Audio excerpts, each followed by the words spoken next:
Welcome back to our channel, जहां आज के स्टूडियो में हम LPP यानी कि लीनियर प्रोग्रामिंग प्रॉब्लम के चैप्टर को स्टार्ट करने वाले हैं। गाइस, बेसिकली इसमें दो टाइप के क्वेश्चंस होते हैं। पहला होता है फॉर्मुलेट LPP प्रॉब्लम्स और दूसरा होता है ग्राफिकल रिप्रेजेंटेशन का। दोनों ही बहुत इजी होते हैं और ये अगर आप एक 12th स्टैंडर्ड के स्टूडेंट भी हैं तो भी आपके लिए बहुत यूजफुल चैप्टर है, क्योंकि आपके बोर्ड्स में जो मेन फाइनल क्वेश्चन होता है सबसे ज़्यादा मार्क्स का, इसमें से एक क्वेश्चन आता ही है ग्राफिकल रिप्रेजेंटेशन का मोस्टली। ठीक है, और आप किसी भी स्ट्रीम से बिलोंग करते हो, LPP के बेसिक टर्म्स को, बेसिक क्वेश्चन को समझना चाहते हैं तो इस वीडियो पे ज़रूर बने रहिएगा। मैं कुछ MCQ के क्वेश्चंस को भी सॉल्व कराऊंगा, अगर आपको चाहिए होगा तो वो आप मुझे नीचे कमेंट सेक्शन में कह सकते हो। बाय द वे, अभी ऑनलाइन पेपर्स खत्म हो चुके हैं तो उतना यूज़ तो होगा नहीं। ठीक है, बेसिकली पहले मैं इस चैप्टर का मतलब बताता हूँ, एक पूरी समरी टाइप की, कि लीनियर प्रोग्रामिंग प्रॉब्लम का एक्चुअल रियल वर्ल्ड में यूज़ क्या होता है। तो इसका यूज़ मैक्सिमम प्रॉफिट और मिनिमम कॉस्ट या फिर टाइम निकालने के हिसाब से यूज़ किया जाता है। हर कंपनी यही फाइंड आउट करना चाहती है कि वो किस मेथड को यूज़ करके ज़्यादा से ज़्यादा प्रॉफिट क्रिएट कर सके और कम से कम लॉस बेयर करे, या फिर कॉस्ट लगे या फिर टाइम लगे। ये सब चीज़ें यहाँ पे फाइंड आउट की जाती है। यहाँ जब हम पहला टाइप का क्वेश्चन करने वाले हैं जो कि है फॉर्मुलेट LPP प्रॉब्लम का, तो उसमें हमें कुछ नहीं करना है, हमें उसमें कुछ इक्वेशंस बनाने होंगे एज पर कि कैसे हम मैक्सिमम प्रॉफिट निकाल सकते हैं या फिर मिनिमम कॉस्ट और मिनिमम टाइम निकाल सकते हैं। सिंपल होगा, पहले हम गिवन डेटा को टेबुलर फॉर्म में रिप्रेजेंट करेंगे और उसके बाद उस पे बेस्ड इक्वेशन बनाएंगे। याद रखिए दोस्तों कि हम इस चैप्टर के जो सम्स करने वाले हैं वो होंगे based on time and money. ठीक है, और टाइम एंड मनी कभी भी नेगेटिव नहीं होता। इसलिए इस चैप्टर में एक बहुत बेसिक और इम्पॉर्टेंट लाइन है विच इज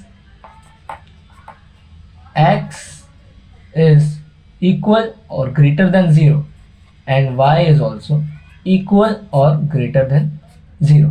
कभी भी हमें एक्चुअल में इस चैप्टर के जो इक्वेशन बनाए, और हमेशा जब भी हम इक्वेशन बनाते हैं तो x और y का यूज होता है, इस चैप्टर में भी x और y का यूज होगा।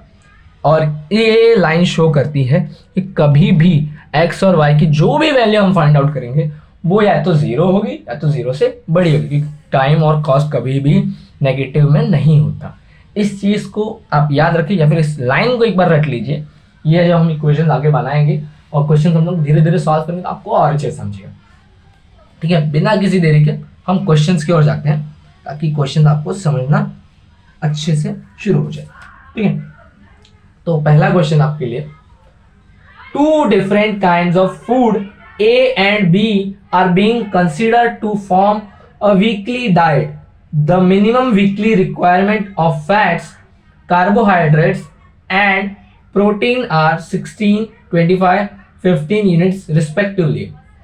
1 kg of food A has 5 units of fats, 15 units of carbohydrate and 8 units of protein. 1 kg of food B has 7 units of fats, 10 units of carbohydrate and 9 units of protein. The price of food A is 4 per kg and that of food B is 3 per kg. Form the LPP problem to minimize the cost. Question का मतलब समझिएगा। Question के हिसाब से दो type के foods हैं, ठीक है, A और B, जिनमें मिनिमम वीकली रिक्वायरमेंट, मतलब जिन फूड्स का मिनिमम, कम से कम जो रिक्वायरमेंट है, कई सारे प्रोटीन्स, फैट्स और कार्बोहाइड्रेट, ये जो न्यूट्रिशंस होते हैं हर फूड में, ये वहाँ उसके हिसाब से यहाँ पे डेटा दिया गया है कि फूड ए में, 1 किलो फूड ए में 5 unit fat, 15 unit carbohydrate, 8 unit protein होता है। ठीक है, मिनिममली होना चाहिए। सॉरी, बी में भी सेम ऐसा डेटा दिया गया है। प्राइस दिया गया है पर केजी का फूड ए और फूड बी का, और हमें कहा गया है कि LPP का, यानी कि इक्वेशंस फॉर्म कीजिए। इक्वेशन फॉर्म करना ही LPP प्रॉब्लम फॉर्म करने का मतलब होता है। ठीक है, अब चीज़ समझिएगा कि हम यहाँ पे टेबुलर फॉर्म में इस क्वेश्चन को कैसे रिप्रेजेंट करेंगे और टेबुलर फॉर्म में रिप्रेजेंट करने के बाद ही इक्वेशन हमारे बनते हैं। कैसे, वो देखिए। सबसे पहले एक नोटेबल चीज याद रखिए इक्वेशन बनाते वक्त कि जिस भी एलिमेंट के साथ प्राइस या फिर पैसा जुड़े, ठीक है, प्राइस अटैच्ड, उस ही एलिमेंट के साथ हम लोग एक्स एंड वाई अटैच करते हैं। मतलब जिसके साथ पैसा जुड़ा हुआ होगा उसे ही हम लोग एक्स और वाई कंसिडर करेंगे। यहाँ पे फूड ए और बी के साथ कॉस्ट को जोड़ा गया है, पैसे को जोड़ा गया है। तो जब हम लोग टेबुलर फॉर्म में रिप्रेजेंट करेंगे, टेबुलर फॉर्म में उन्हें प्लेस करेंगे, तो हम लोग फूड ए को एक्स और फूड बी को वाई मानेंगे। ठीक है, ये सबसे मोस्ट आईएमपी चीज है। आप कभी भी इक्वेशन और एलपीपी के जो क्वेश्चंस फॉर्म करने वाले रहेंगे तो ये सबसे पहली चीज याद रखिएगा। ठीक है, मेन और बेसिक चीज थी। अब हम टेबुलर रिप्रेजेंटेशन करना शुरू करते हैं। हम फूड ए को, जब आपने टेबल तो देखा ही होगा, कुछ ऐसा होता है, इसमें रो होते हैं और कॉलम्स भी होते हैं। ठीक, मैंने एक बेसिक सा टेबल बना लिया है, बेसिक सा टेबल जिसमें 1 2 3 4 5 टोटल 5 रो है। कॉलम हम लोग बाद में डिसाइड करते हैं। ठीक है, मैंने फूड ए को let food A is equal to x and food B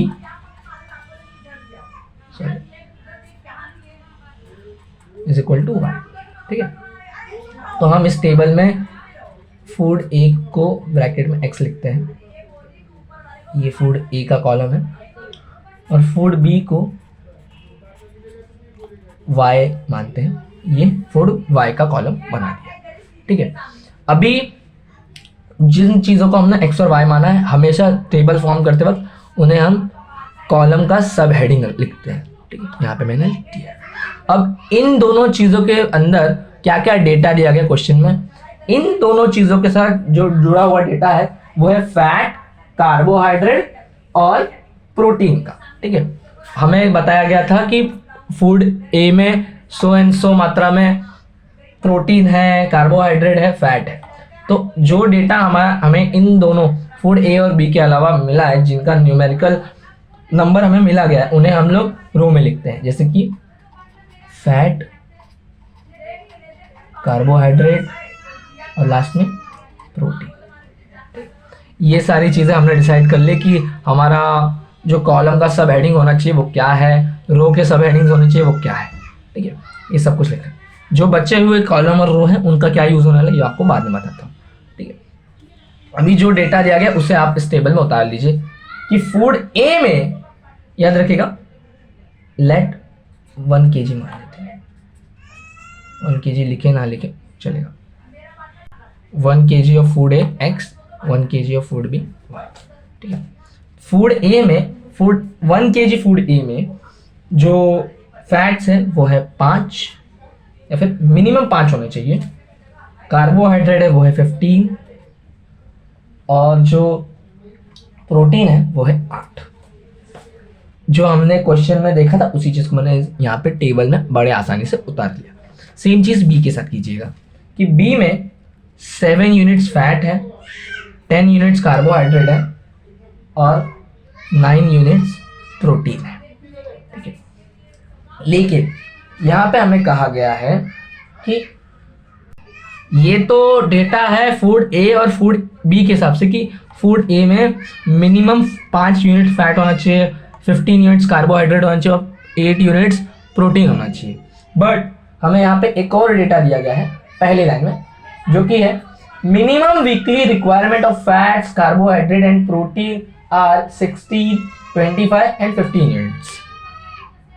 तो यही चीज़ है कि जो डेटा आपको आप रो में शो करते हैं उसका एक मिनिमम और मैक्सिमम रिक्वायरमेंट या फिर मैक्सिमम अवेलेबिलिटी आपको क्वेश्चन में दिया गया होता है। जैसे कि यहाँ पे दिया गया है हमारा जो रो का डेटा था फैट, कार्बोहाइड्रेट और प्रोटीन के हिसाब से, उसका एक मिनिमम रिक्वायरमेंट दिया गया है। देखिए यहाँ पे क्वेश्चन में सेकेंड लाइन में था कि minimum weekly requirement of fats, carbohydrate and protein. तो उसको हम लोग तीसरा कॉलम का हेडिंग दे सकते हैं, मिनिमम रिक्वायरमेंट। देखिए हमने एक्स और वाई को जब हम लोग टेबुलर फॉर्म रिप्रेजेंटेशन कर रहे थे तो पहला और दूसरा कॉलम हेडिंग दिया था एक्स और वाई वाली चीज़ों को, ठीक है। उसके अलावा जो भी डेटा दिया गया था विच इज़ फैट, कार्बोहाइड्रेट और प्रोटीन के हिसाब से दिया गया था, उसे हमने रो का हेडिंग दे दिया था, ठीक। बट और डेटा भी हमने लिख दिया। बट अब जो ये जो रो के हिसाब से डेटा दिया गया होता है ना, उसका एक मिनिमम और मैक्सिमम रिक्वायरमेंट या फिर अवेलेबिलिटी ये सब भी दिया गया होता है। जैसा कि यहाँ पे दिया गया है कि 16 कम से कम 16 यूनिट्स ऑफ फैट अवेलेबल या फिर रिक्वायर्ड है, 25 यूनिट्स कम से कम कार्बोहाइड्रेट के रिक्वायर्ड है और 15 यूनिट्स कम से कम प्रोटीन के रिक्वायर्ड यानी कि चाहिए होंगे। इस तरह से हमने ये टेबल में सारा डेटा शो कर दिया। अगर आपको ये टेबुलर फॉर्म में मैंने किस तरह से डेटा को रिप्रेजेंट किया ये नहीं समझा तो वीडियो को पॉज करके रिवाइंड कीजिए और ध्यान से सुनिएगा, ठीक है। अगर मैं थोड़ा फास्ट गया हूँगा तो, ठीक है। हमने सब कुछ यहाँ पे प्लेस कर दिया है, पूरे क्वेश्चन को हम लोगों ने इस टेबल में उतार दिया है, ठीक। अब इसके बाद जो नेक्स्ट चीज पता होनी चाहिए हमेशा, हमें याद रखिएगा कि साइंस, देखिएगा जब भी मिनिमम के हिसाब से बात होती है, मिनिमम, अब समझिए कि मुझे कम से कम 4 दोस्त बनाने हैं। मेरे सेंटेंस को ध्यान सुनिएगा, कम से कम मुझे 4 दोस्त बनाने हैं। तो इस सेंटेंस से मेरा मतलब है कि मैं चाहूं तो मुझे 4 दोस्त तो बनाने ही बनाने हैं, 4 से ज्यादा दोस्त भी बने तो अच्छा है मेरे लिए, ठीक है। कम से कम 4 मतलब इससे कम तो होना ही नहीं चाहिए, ऐसा होता है। कम से कम मतलब इससे कम तो होना ही नहीं चाहिए, और ज्यादा से ज्यादा का मतलब होता है कि इससे ज्यादा मुझे कुछ नहीं चाहिए। जैसे कि आपको एक पेपर में ज्यादा से ज्यादा 100 मार्क्स ही मिल सकते हैं, ठीक है। ये कम से कम और ज्यादा से ज्यादा को मैं थोड़ा और अच्छे से एक्सप्लेन करना चाहूंगा क्योंकि ये बहुत जरूरी है आगे के लिए। याद रखिए, आपको किसी भी पेपर में अगर 100 मार्क्स का पेपर है तो आपको ज्यादा से ज्यादा 100 मार्क्स ही मिल सकते हैं। हो सकता है आपको 100 से कम मिले, तो याद रखिएगा कि ज्यादा से ज्यादा के वक्त में आपको एक अपर, एक मैक्स लिमिट दी जा गई होती है कि आपका रिजल्ट, आपका जो भी आउटपुट है वो इतना ही आ सकता है या फिर इससे थोड़ा कम आएगा, उससे ज्यादा नहीं आएगा। तो मैक्सिमम, जब भी मैक्सिमम के हिसाब से बात होती है तो ऐसा साइन यूज किया जाता है, यानी कि this is the max limit, या तो इतना या तो इससे कम। सॉरी, यही मैक्स लिमिट है, या तो इतना या तो इससे कम, ज्यादा कभी नहीं होगा। 100 मार्क्स या फिर 100 से कम मार्क्स, और मिनिमम में जस्ट उल्टा कि कम से कम आप, मतलब कम से कम आपको 0 ही आएगा, 0 से कम आपको मार्क्स कभी नहीं आ सकते 100 मार्क्स के पेपर में, ठीक है। माइनस मार्किंग कभी नहीं होता अगर आप यूपीएससी वगैरह वगैरह नेगेटिव मार्किंग वाले पेपर नहीं दे रहे तो, ठीक है। तो आपको लीस्ट, सबसे घटिया रिजल्ट आता है आपका 0 मार्क्स का, आपको 0 या फिर 0 से ज़्यादा ही मार्क्स आते हैं। तो या तो आप इसे रटने के हिसाब से सोच सकते हैं कि जब भी मिनिमम के हिसाब से बात हो तो ये साइन यूज होता है, और मैक्सिमम के हिसाब से ऐसा वाला साइन यूज करते हैं, ठीक है। अभी इसी डेटा को हम इक्वेशन के हिसाब से फॉर्म कर देते हैं। तो देखिए, फूड ए को हमने x माना था, फूड y को हमने b माना था, ठीक है। तो अगर हम लोग फैट का एक इक्वेशन बनाते हैं, ठीक है, फैट का एक इक्वेशन, तो हम लोग इक्वेशन ये टेबुलर फॉर्म में रिप्रेजेंट करने के बाद डेटा क्या लिखेंगे, सब्जेक्ट टू। अब हमारे इक्वेशन याद रखेंगे, ये लाइन हमेशा कंपलसरी है, सब्जेक्ट टू की सबसे पहला इक्वेशन हमारा बनेगा fat into food A which is 5x। Equation में x और y का तो ज़रूरत होता है ना, तो 5x प्लस, हमें देखिए टोटल फैट की रिक्वायरमेंट दी गई है, मिनिमम रिक्वायरमेंट विच इज 16। तो फूड A और B से जो भी फैट मिलेगा दोनों का एडिशन, ठीक है, 7y, वो मिनिमम 16 होना चाहिए। अब मिनिमम की बात आ रही है, यानी कि ये वाला साइन यूज होने वाला है, इक्वल का साइन नहीं। पहले हम लोग इक्वेशन नॉर्मल आते तो सिर्फ इक्वल का साइन यूज होता था, बट अब यहाँ पे इक्वल का नहीं, यहाँ पे ऐसा साइन यूज होता है। ठीक है, ये पहला इक्वेशन बन गया हमारा जो फाइनल। अब इस इक्वेशन से मतलब क्या समझिएगा कि आपका जो भी इस इक्वेशन को सॉल्व करने का आंसर आएगा वो या तो 16 होगा या तो 16 से बड़ा होगा, कभी भी वो फाइनल आंसर 16 से छोटा नहीं हो सकता। नॉर्मल इक्वेशंस में हम जब इक्वल शो करते हैं तो उसका मतलब होता है कि आपका फाइनल आंसर आपको पता है कि आपको जो भी इक्वेशन इस साइड के लेफ्ट हैंड साइड के जो भी इक्वेशन है उसे सॉल्व करने का जो भी आपको फाइनल आंसर आएगा वो 16 ही आना चाहिए। बट यहाँ पे मिनिमम और मैक्सिमम के सबसे बात होती है, इसका मतलब कि आपका जो रिजल्ट है वो 16 आए या फिर 16 से बड़ा है, 16 से छोटा नहीं आ सकता। इसी तरह बाकी हम इक्वेशन बना लेते हैं which is 15x plus 10y जिसका फाइनल आंसर 25 या फिर 25 से बड़ा होगा, 8x प्लस 9y जिसका फाइनल आंसर 15 या 15 से बड़ा होगा। ठीक है, और यहाँ मैंने आपको एक लाइन बताई थी कि x और y की वैल्यू हमेशा 0 या फिर 0 से बड़ी होगी। ऐसे लिख दीजिएगा, वेयर x इज इक्वल और ग्रेटर देन, इसे कहते हैं इक्वल और ग्रेटर देन 0, और y भी सेम चीज़। ठीक है, मिनिमम के टाइम ये वाला साइन, मैक्सिमम के टाइम ये वाला साइन। ठीक है, ये सारी चीज़ें हो गई। अब फाइनल जो हमारा एक और इक्वेशन बनाना पड़ता है, ये तो टेबुलर के हिसाब से जो हमारा इक्वेशन बनते हैं ये वो है। जो हमारा मेन इक्वेशन है वो ये है कुछ इस तरह का कि देखिए हमें ऑल एंड ऑल फाइंड क्या करना था, हमें ऐसे वैल्यूज फाइंड करने हैं, हमें इस प्रॉब्लम को इस तरह से फॉर्म करना है एलपीपी के कि हमें जो कॉस्ट है वो मिनिमम आए। अब जो हमारा सबसे लास्ट लाइन था जो कि एकदम लास्ट में आता है, हमें क्यों इक्वेशन फाइंड आउट करने, टू मिनिमाइज कॉस्ट, कॉस्ट को मिनिमाइज करने के लिए हमें इक्वेशन को फॉर्म करना है। अब इस वक्त में जो इक्वेशन फॉर्म होता है उसे हम लोग z से रिप्रेजेंट करते हैं। z इज इक्वल टू, हमें जो एकदम लास्ट लाइन मिली थी, the price of food A is 4 rupees per kg. 1 kg food A क्या माना है हमने सर x, और 1 केजी फूड y सर b y। ठीक है, दोनों को ऐड करके 1 केजी फूड ए की वैल्यू है 4x और 1 केजी फूड y की वैल्यू है 3 सॉरी उसे कहेंगे 3y। तो हमें अपना जो भी इक्वेशन आएगा फाइनल x और y की वैल्यू वो यहाँ पे लास्ट में पुट करनी है, बस इतना है वो काम करना होता है। यहाँ पे फॉर्मुलेट एलपीपी प्रॉब्लम में आपको सारे इक्वेशन से बनाने होते हैं। टेबुलर फॉर्म में हमने डेटा को रिप्रेजेंट किया, उससे हमने इस इक्वेशंस को फॉर्म किया, और उसके बाद जो हमारा फाइनल एकदम लास्ट में ये चीज़ आती है कि मिनिमाइज कॉस्ट और मैक्सिमाइज प्रॉफिट के लिए एक और सेपरेट इक्वेशन बनाना पड़ता है जो कि आपके पैसों पे डिपेंड करता है।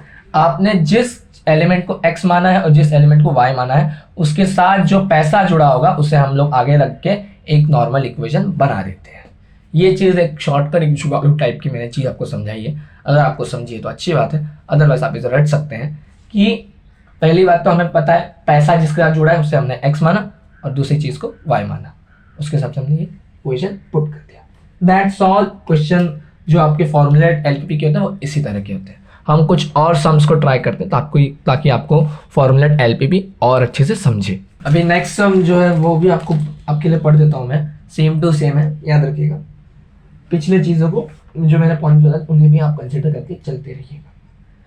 Diet for a sick person must contain at least, अब एट लीस्ट और मिनिमम का मतलब सेम होता है, ठीक है।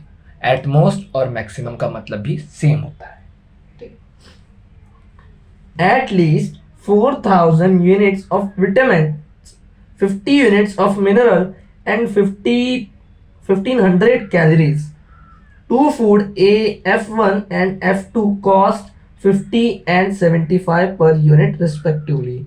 याद रखिए यहाँ पे दो फूड्स का मेंशन किया गया है जिनके साथ अमाउंट को जोड़ा गया है उनके पर यूनिट्स के हिसाब से, यानी कि यही दोनों यूनिट्स या फिर यही दोनों फूड हमारे एक्स और वाई बनने वाले हैं, ठीक है।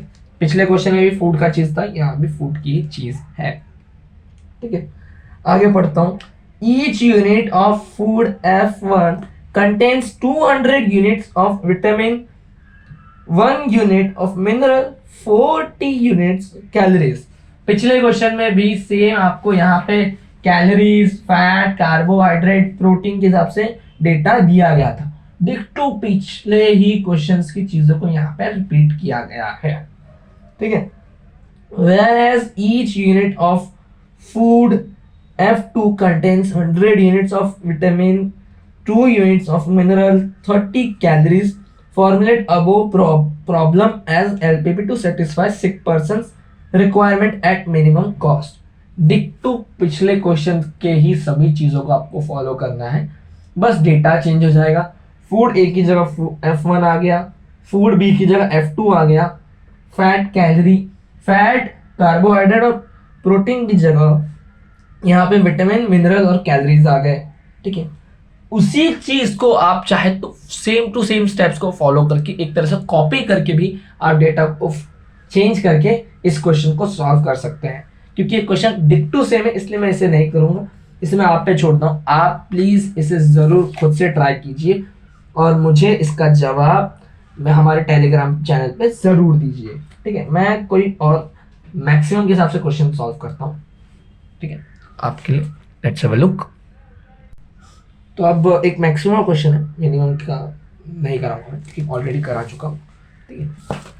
मैक्सिमम के हिसाब से क्वेश्चन जो है वो ये है, a company manufactures two type of chemical A and B, each chemical required two type of raw material P and Q, ठीक है।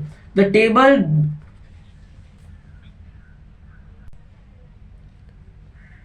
table below shows number of units of P and Q required to manufacture 1 units of A and B unit of B, ठीक है।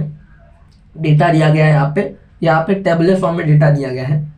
The company gets profit of ₹350 and 400 by selling 1 unit of A and 1 unit of B.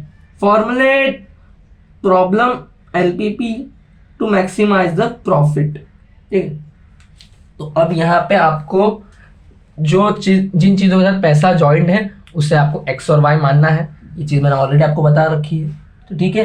Chemical ए को हम लोग मान लेते हैं, let chemical A is equal to x and B is equal to y. तो हमारे जो टेबल बनने वाला है, सॉरी टेबल नहीं टेबल, उसमें आप चाहे तो ऐसे लिख सकते हैं, केमिकल ए और बी की जगह इस तरह का जो टेबल होता है उसे फॉर्मुलेट करते हैं। ए एक केमिकल है और बी भी एक केमिकल है, ठीक है। टेबल में डेटा ऐसे ही शो किया जाता है, ये दोनों केमिकल है, तो आप केमिकल ए और बी लिखिए या फिर ऐसे इस तरह से आप बना सकते हैं, ठीक है। इन दोनों चीज़ों के साथ पैसा जॉइंट था इसलिए मैंने इसे ए को x मान लिया और y को b मान लिया। इन दोनों के अलावा जो डेटा दिया गया जिन चीज़ों का, वो है रॉ मटेरियल का। जिस टेबुलर फॉर्म में हमको डेटा दिया गया, डिक्टो वैसा ही एक हम लोग टेबल बना रहे हैं, ठीक है। उससे भी आप सीख सकते हैं किस तरह से आपको टेबल बनाना होता है। रॉ मटेरियल बचे हैं which is P and Q का डेटा दिया गया है हमें दिया गया है कि जो केमिकल A है उसमें जो P मटेरियल है वो 3 यूनिट्स लगेगा और Q जो रॉ मटेरियल है वो लगेगा हमें 2 यूनिट्स इतना, ठीक है। B के हिसाब से भी हमें डेटा दिया गया है रॉ मटेरियल का 2 और 5, ठीक है। अब हमें अवेलेबिलिटी दी गई है इन दोनों मटेरियल्स की।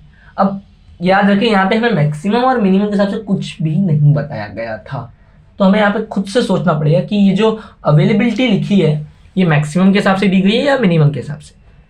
अब यहाँ पे मैं एक छोटी सी ज्ञान वाली बात आपको मैं बताना चाहता हूँ कि रिक्वायरमेंट हमेशा मिनिमम की होती है।